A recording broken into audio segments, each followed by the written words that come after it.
So, yesterday we talked about the monohybrid cross that Mendel did, and based on that, he established that there was factors, remember, that now today we call genes that separate during meiosis.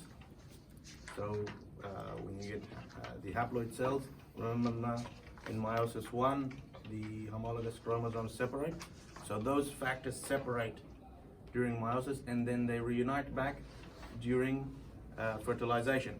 And he termed this phenomenon the law of segregation, okay? So what happens is that, so this is for two factors that are separated on the homologous chromosomes, remember? So for example, for color of the P, okay? During meiosis, each gamete, okay, remember that if the sperm is formed, these 4 sperm with different, that are genetically non-identical, each haploid, so they will carry one of the alleles, okay? So, so the alleles separate during meiosis, okay? And then they reunite back through fertilization, okay? So that is termed the law of segregation. The factors segregate, okay? And then they reunite back during fertilization. The allele is the same, the chromosome, or they are part of the chromosome? What? The allele. Alleles, of course, they're part of the chromosome. Remember from the last lesson? Each chromosome that you receive from your mother and your father, they have 2 alleles, okay? For the same gene. Yeah. Okay? Which are slightly different versions of the same gene. And that's why, you know, we talked about dominant and recessive, okay? Homozygous, heterozygous. So homozygous means they have identical alleles, okay? When it's heterozygous, it's different alleles, okay? So during meiosis, these factors are randomly donated to each gamete, okay? So when you get the haploid cells, they will receive one of the chromosomes from the 2 chromosomes, the homologous, okay? So each of the offspring, because the 2 factors separate, there's a 50-50 chance that the offspring will get one of these alleles, okay? So in this scenario here, we looked at the Mendel's experiment where he did the P color. So if the parent is homozygous dominant, okay? In this case, what's the chance of the offspring getting the dominant? All of them. All of them, because it's homozygous, okay? Oh, homozygous. Yeah. Okay. What about here as well? The green. Here. Green. All of them. All of them. Also all of them. All of them, okay? So in this first cross, remember in the monohybrid, all the offspring are Yellow. Assalamu alaikum. Just excuse me for 1 minute. Yeah. I will talk to the students. Yes. Assalamu alaikum. Assalamu. There will be no physics. Why? It's a very sad day for you. Why? One thing. Why is there nothing? Some of the other colleagues, they start interviewing 1 this week. We already finished 1 and 2. So we have to slow down a little bit. Okay. You receive that remedial in physics, that remedial lectures, timetables. Yes. You receive all. Where is Yusuf? Not He's not here. He's absent today. Maybe he will come. Please, the Shabab, tell him tomorrow he has exam. That I sent him to the blackboard. And every student scored less than 6. He should attend that remedial program. You have to attend 2 lectures. Sorry, 1 lecture out of 2 hours. Then you have to go to the learning resource 3 times. You'll qualify to apply for 2 marks exam. Yes. Only people under 6. Under 6 only. Is there a lab No. We done. So sorry, doctor. So after doctor, you just go drink something. Thank you. Okay. نسحب على learning So بعد. in the first cross,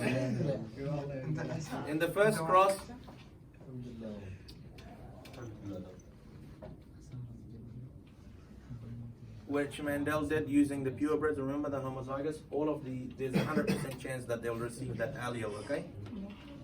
But if you cross the heterozygous, it's a 50-50 chance that they will receive the allele, okay? So you can see that when we do the Punnett square, you put the gametes, because the gametes now have one of the chromosomes of the two.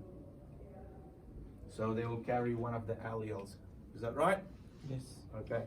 So here, if it's a heterozygous parent, there's a 50-50 chance that the offspring will receive one of those alleles, because one is a dominant and one is a recessive allele. The same in this case. Okay? So that's the law of segregation. The gametes separate during meiosis and then they reunite during fertilization, as shown by the Punnett square. So the gametes are separating here, it's fertilization, they're reuniting, okay? So the Punnett score is basically fertilization. Well, of course, yeah. It's showing if that gamete fertilizes this, if the sperm fertilizes that egg, it gives you the probability, okay, the ratios, okay, of the different combinations that you can get. So, Buzaid, look at the picture. So, Do you remember? we understand from last lecture, remember, that dominant is expressed over recessive.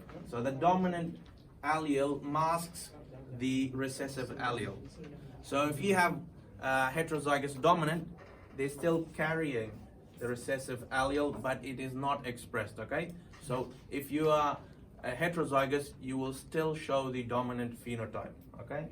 Doctor, I have a question. Maybe. Is there any chances two white people get black baby? Two white, no. If they're carrying if they carry us, maybe. They will not be black, maybe. Because of the genes. Yeah, But yeah. it's If not they're because carrying it, No, but it's not because if their parents were, dark color, there's a chance that this child will be dark color because they're carrying the genes. when two black people get a white child, that's because of mistaken the genes. This one, right? this is albinism. This is a mutation. Albino, yeah. Yeah, But this there is is mutation. no something similar to Yeah. dark, Yeah, to dark people. No, Like this is just we're saying that normal is dominant over albino. So if you're carrying the albino gene, okay, yeah. the allele, and you're a heterozygous, you're carrying one normal allele, the normal phenotype will be dark color, Yeah. normal skin, okay? Yeah. You won't get albinism. Albinism is recessive. That's what it's saying here. Yeah. Yeah. So another example here is the widow's peak, remember? Yeah. Widow's peak is dominant over the straight hairline. So how many people here have widow's peak? Don't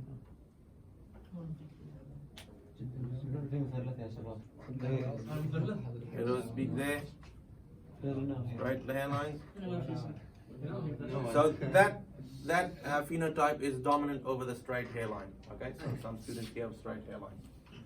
And remember, we always use the capital for dominant and small letter for recessive, okay? And when we're looking at the dominant allele, okay, it's complete or fully dominant, okay? So we're talking about fully dominant, it suppresses the recessive allele, okay? When it's complete dominance. So the widow's peak is always dominant, okay? Even if it's heterozygous, okay? We know that heterozygous or homozygous dominant is always dominant. And the recessive allele only appears when It is homozygous recessive. homozygous recessive, correct. Because So both alleles need to be recessive for that phenotype to show. Okay. All right, see, these are some of the phenotypes that we have in the genotypes that are common, that are controlled by a single gene. These are monogenic, okay? We haven't talked yet about the polygenic traits like skin color, height, and that. So that's later on. This is Mendelian genetics, okay? So widow's peak is dominant over straight hairline, okay? Short fingers is dominant No, over dominant. long fingers. Oh, dumb. And you see that most people here have long fingers. Yeah. Because we have The recessive, homozygous we're recessive. homozygous recessive. Homozygous. That, you see that dominant and recessive does not mean prevalence in the population. Yeah. One trait could be dominant and it could be more prevalent, okay? Yeah. Like the unattached earlobes. It's a dominant trait. It's prevalent over the attached. But this time, you see the long fingers is recessive, this trait. It's more dominant. So dominant and recessive does not mean that this trait is prevalent in the population. So, as I mentioned, the unattached earlobes is dominant over the attached, and freckles is dominant over no freckles. So for each one of these, the dominant feature is shown when it's homozygous dominant or heterozygous dominant. The recessive feature is only shown when it's homozygous recessive.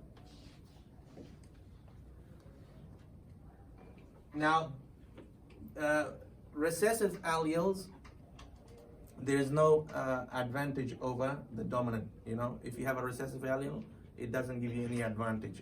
So, you know, like attached earlobes and unattached earlobes, there's no advantage over that. Or a straight hairline versus the widow's peak. But in some cases, like in cystic fibrosis, this disease could be a fatal genetic disease. In the long term, it could be fatal because it's a recessive.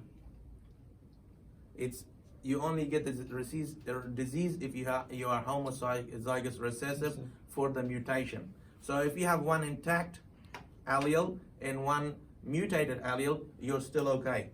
You'll be normal. To get this disease, you have to have both mutations. Both alleles need to be mutated.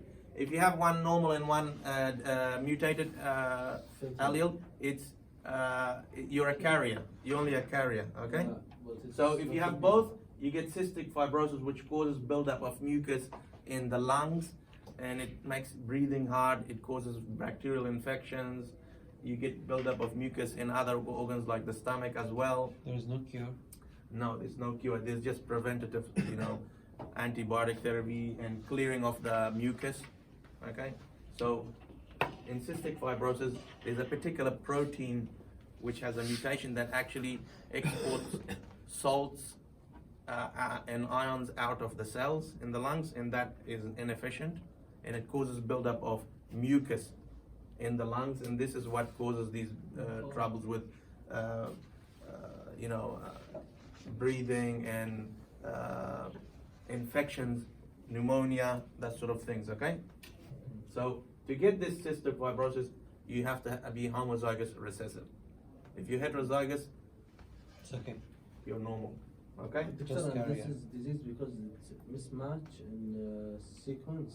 it's a mutation in the protein, yeah, that exports salts and ions out of the cells, and it affects particularly the lungs, okay, and the stomach as well.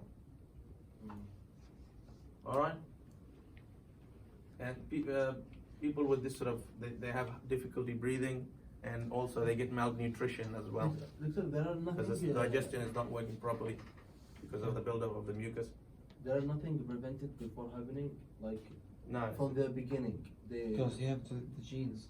Well, that I mean, people don't do genetic screening. I mean, I don't think in that stage. I'm not sure.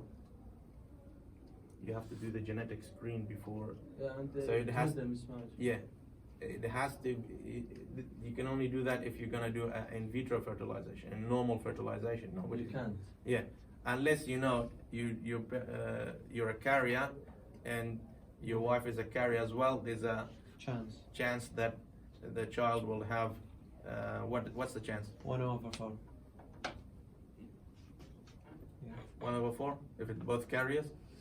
Was it 50-50? 50-50. 50-50. Because it's hot.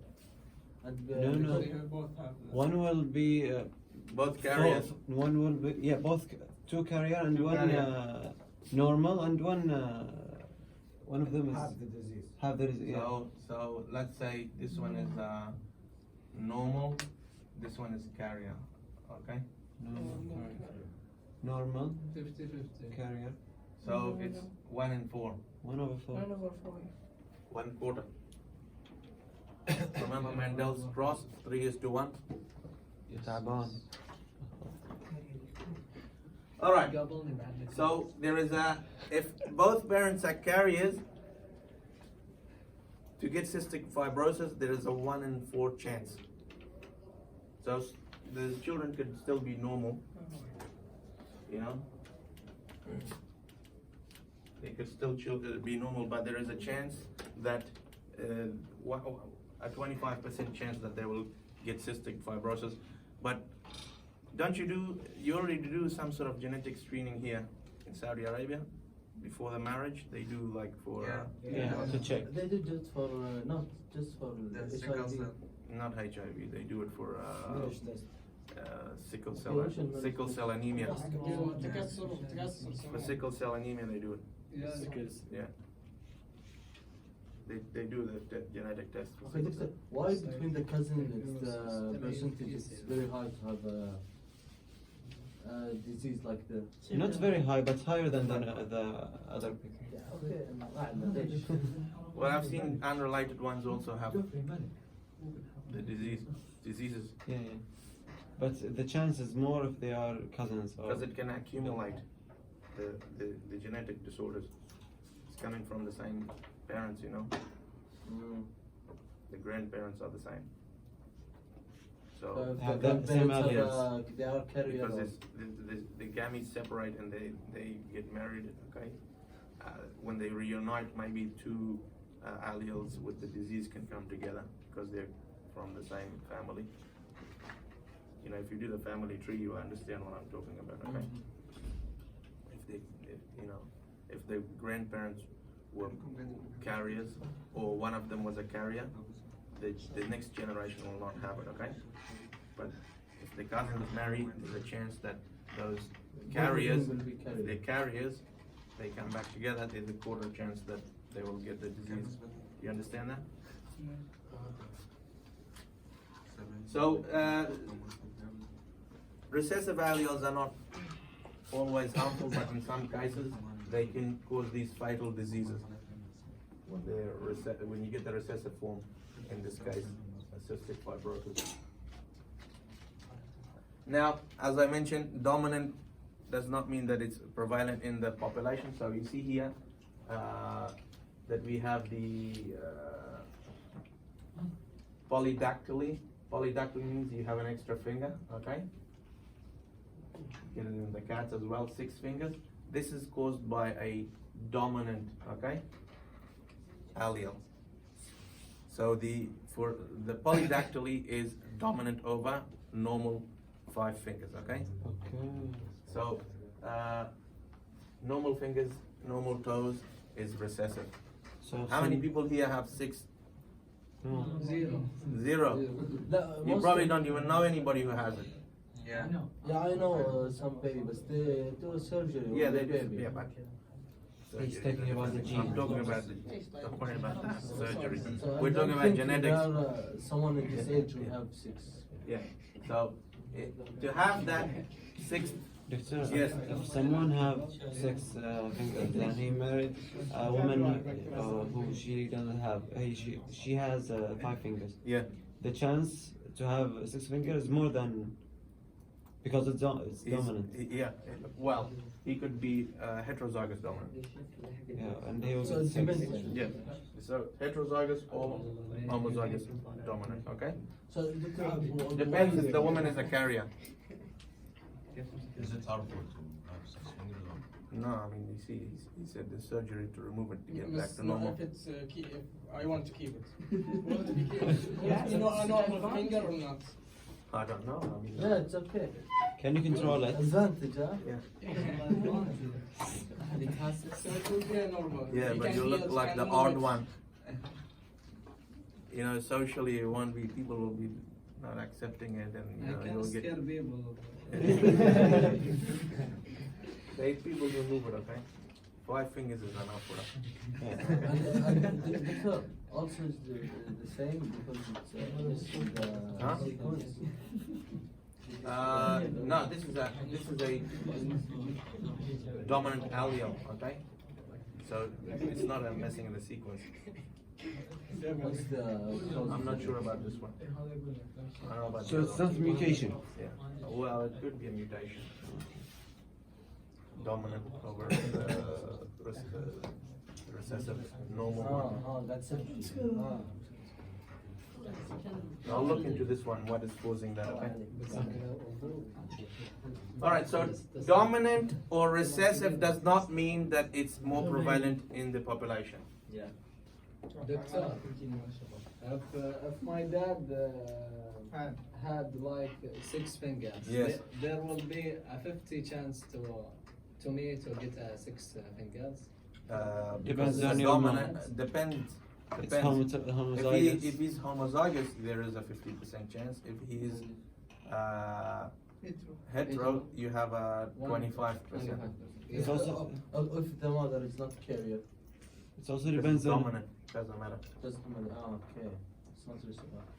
it also depends on his mother, right? No, it's dominant. The dominant will appear. Dominant appears. Even Dominant will appear, doesn't matter, doesn't need a carrier. If it was homozygous, all of them will. Yeah. Homozygous, all of them. Not 50. All. Yeah. But if he has heterozygous, it depends on his Yeah. mother now. Heterozygous will be 50. Yeah. No, it will depends on his mother. She has 50%. إذا كانت سليمة. اي يعتمد على امه. So if you have a look at here, الدكتور بيقول لك بكره if you have a look at here, so for the normal, so for polydactyly, we'll say capital P, alright? Okay. For normal, Small. small p. So if he is heterozygous and the mother doesn't have it, so 50% chance. 50-50.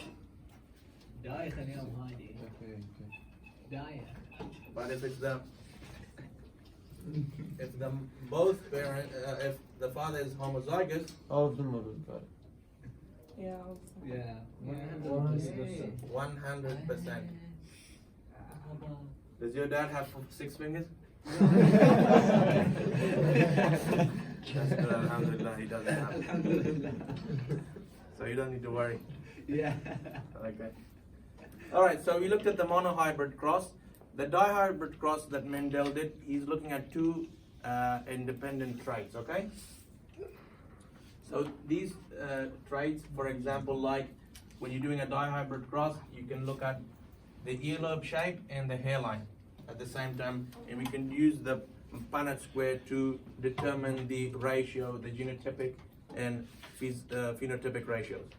So in Mendel's dihybrid cross, he again started with the pure breeds, okay? So they will be homozygous dominant and homozygous recessive. So when you're writing for when you're writing the genotypes of in a dihybrid cross, you write the first one, and for example, if it's remember it's carrying 2 alleles for each one. So this, in this case, it's homozygous dominant. So capital E for the ear shape, and then you write the alleles for the second trait. Okay. So in this case, the hairline, capital W, dominant, homozygous dominant. So again here, if it's homozygous recessive for both traits, Both small. both small. If you had heterozygous, you would write it like that, okay? So both of these are heterozygous, okay? All right. So he, in the first generation, when he crossed this with that, you don't need to do a Punnett square. Remember, 100% will be heterozygous dominant, okay? So all will be heterozygous dominant for both traits. Then he took this generation, the F1, and then crossed it with itself.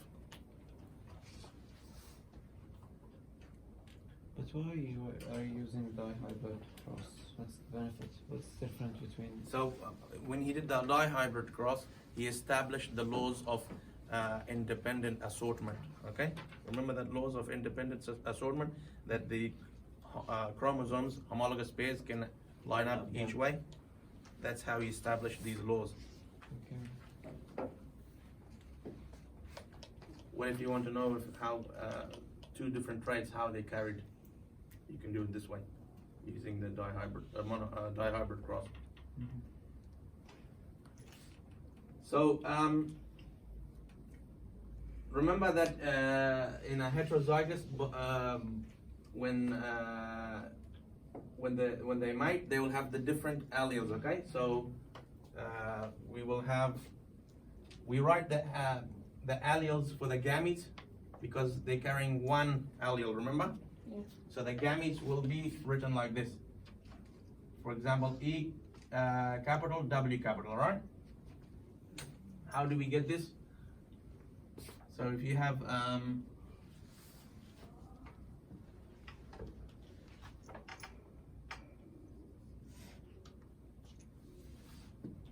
so the first one, it will be for the first gamete, it will receive 1 capital, okay? Okay. All right. The second, One capital and small.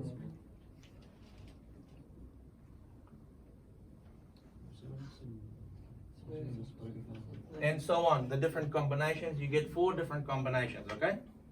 Yes, Yeah, yes. yeah. Okay. You understand how you write the alleles in the gametes? Yes. You mean EW, not E. Sorry.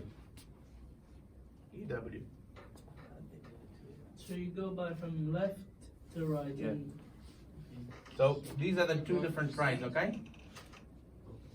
So the gametes will carry only 1 of the alleles for each trait, okay? So when we do the different combinations, we get 4 different combinations, okay? It could be capital E, capital W, capital E, small w, small e, capital W, small e, small w, okay? So the 4 different combinations in the gametes.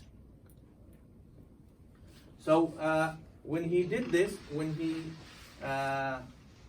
crossed the heterozygous dominant, he got this ratio, okay? Have you done the lab yet? No. But you will see this in the lab too, okay? Tomorrow. So 9 to 3 to 3 to 1, okay? This is the ratio. What's the ratio in a monohybrid cross? Phenotypic ratio. 3 to 1, remember? Yeah. In a monohybrid cross, okay? Monohybrid cross is 3 to 1, the ratio, the phenotypic. Remember from yesterday? Yeah. When you did the same experiment, you start with the purebreeds, then you cross the F1, and the F2 you get the phenotypic ratio 3 to 1. If you start with purebred here and then cross the F1, the heterozygous dominant, you get this ratio. Okay? So 9 to 3 to 3 to 1. So what is saying here, this ratio, if we have a look at the bottom here, Okay. The So this is a phenotypic ratio, right? We're looking at the phenotypes. So remember that the free earlobes are dominant, attached are recessive. Widow's peak, dominant, straight hairline, recessive. So the 9 is referring to the free earlobes, so which is a dominant, okay, and widow's peak. So 9 of them will be will have the dominant phenotype. And the widow's So they'll be dominant. They will be dominant for earlobe shape, which is free earlobes, and dominant for the hairline, which is widow's peak. So these are this is 9 will be dominant for that. Then 3 out of that will have the dominant. So free earlobes, okay, attached, and straight hairline, which is recessive. So it will.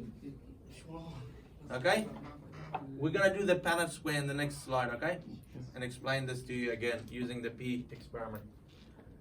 And 3 will have the attached earlobes, which is recessive, and widow's peak, which is dominant.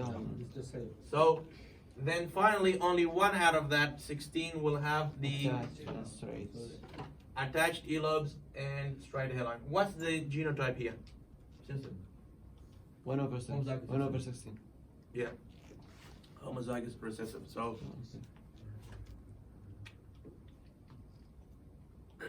come here. Right. Give me the genotype for that one there. Yeah.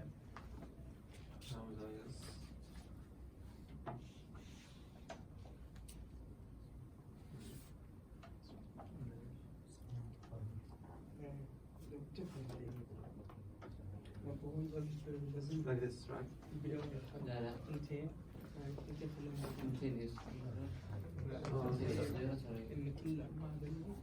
Yep. So capital, so small e, small w, because it's recessive. Okay. Now you learn your genetics. Come here. Come here. Your ankle is fine. Go.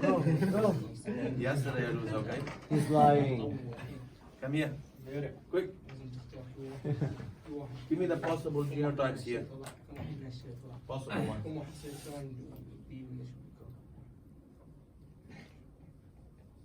Any other possible? More. Nope. Are you sure? Yeah, because all of the dominant. Come on. There's another one. Come on. There's 8 more. There's 8 more. Give me. 8 more. Yeah, but I just the combinations. I don't want all of them. I just want what there's 2 types there. There's another type that Use can- another dominance. Remember that dominance always appears. No. No. A, E, A, masterful. E capital, A small. E small, E capital, E small. W capital, W small. You got that?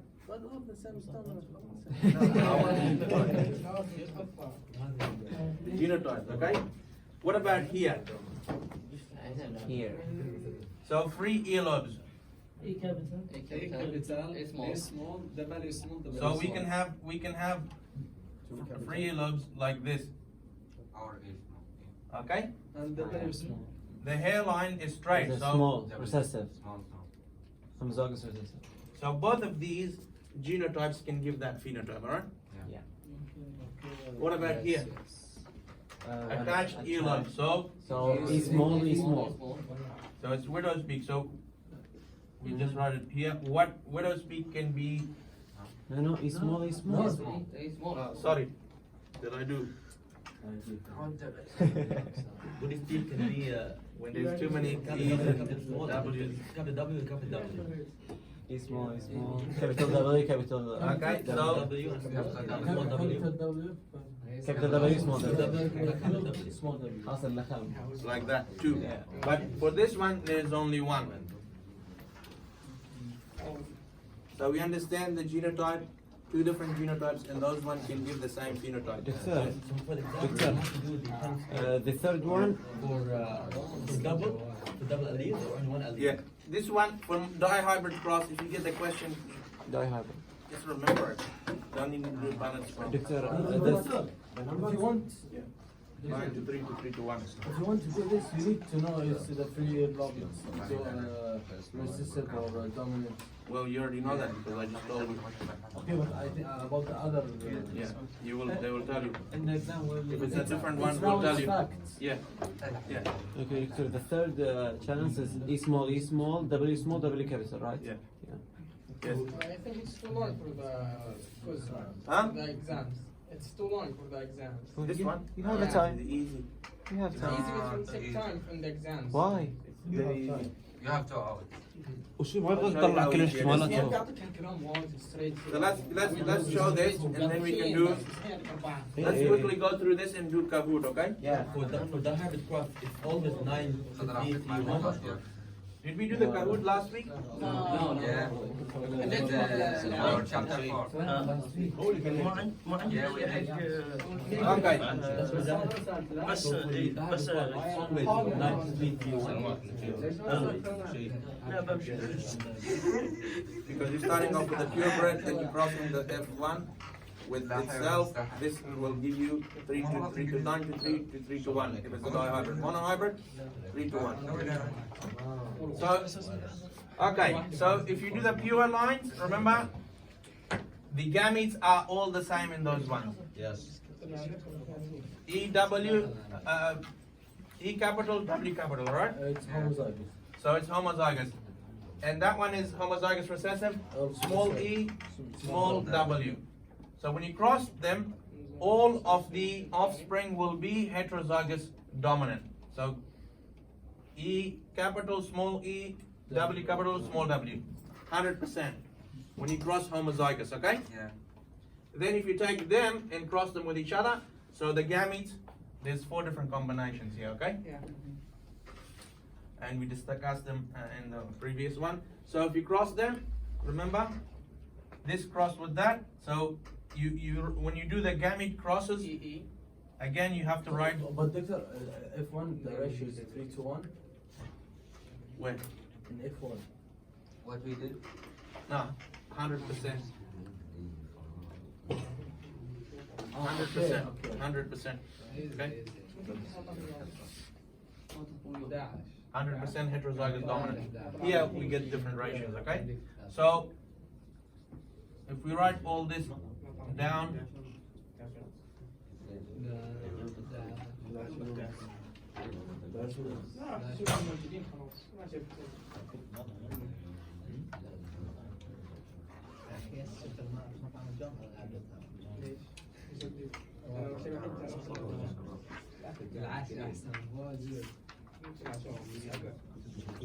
لا والله ما زين. اي والله الاسبوع اللي راح يوم الاربعاء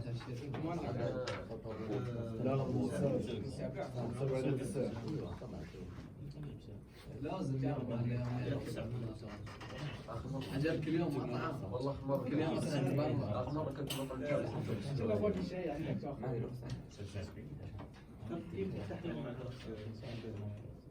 يوم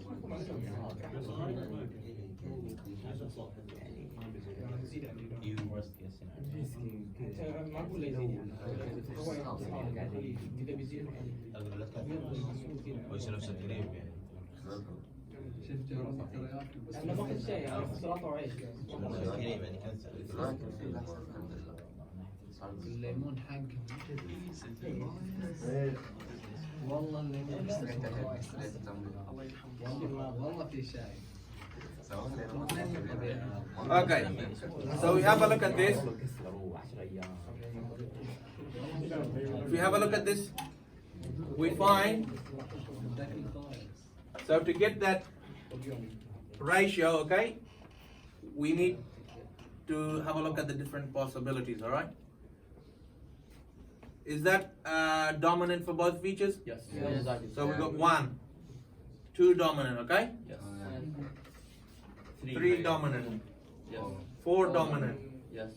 5 dominant, Six, 6 dominant, seven, 7 dominant, 8 dominant, nine left. 9 dominant for both. Okay, so for both traits there is 9 dominant. So we got the 9. Okay. Sir, Doctor, can you take it, please? Doctor, We're not gonna have time to do no, that. no, I just have a question. Yeah. Why don't you begin with the smalls? Which one? The last one in the left. You down. write the capital first. Okay. Always. Yeah. Always. Yeah. Okay, okay. All right. So 1, 2, 3, 4, 5, 6, 7, 8, 9. Okay. Yes. 9 are dominant for both traits. Okay. So now we look at for the second one, whereas you have The E is dominant and the yeah. W is recessive. One dominant Yeah. and So 1, 2, 3 down. 3. Okay. So now we look at for the first one recessive, the second one dominant. Okay. Okay. So the first one recessive. How many here? So 1, 2, 3. And small, one capital, three small. And there's only one that is recessive for both. Okay. The last one is recessive. You see that? So it's 1. We'll see. For both traits. So 9 to 3 to 1. Okay. Okay. So that's the genotypic ratio.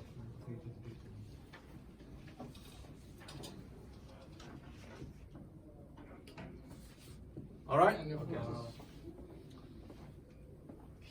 we show our body. You understand Yes. what's happening there? What? You got that? All right. Let's move on to the Kahoot. It's an easy Kahoot. There is still one slide. Is there? Slide, yeah. All right. I forgot about that slide. Just like. And you said why he did the dihybrid cross, because he established this law. Mendel.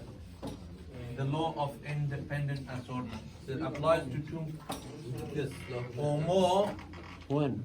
traits. This is 1. أو تخسر في اللي قبل لا. 2 or more traits, okay?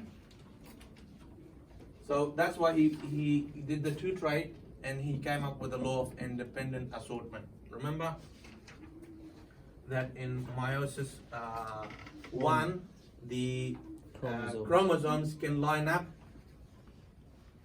So in this case, the red and the blue has lined up this way for the first set, and the second set, blue and red, or red for both and blue for both.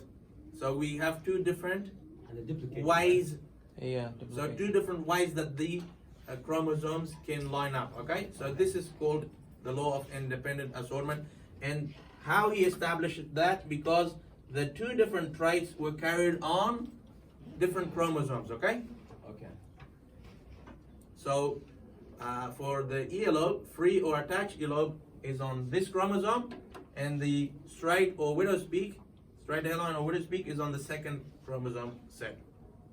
Based on that, he established, well, he used the garden peas, okay? He used, for example, the pea color and the shape of the pea. It's Okay. 2 different traits, which were carried on different chromosomes, okay? And from that, he established the law of independent assortment, okay? So what that means is that these factors, they can, so the alleles, all right, they're distributed to the egg independently, all right, the egg and the sperm of each other. So this has no bearing on the first set of chromosome homologs have nothing to do with the second set on how they align, all right? So they align independent of each other. That's why it's called the law of independent assortment. So for this, this is only applied to alleles that are found on separate chromosomes, okay?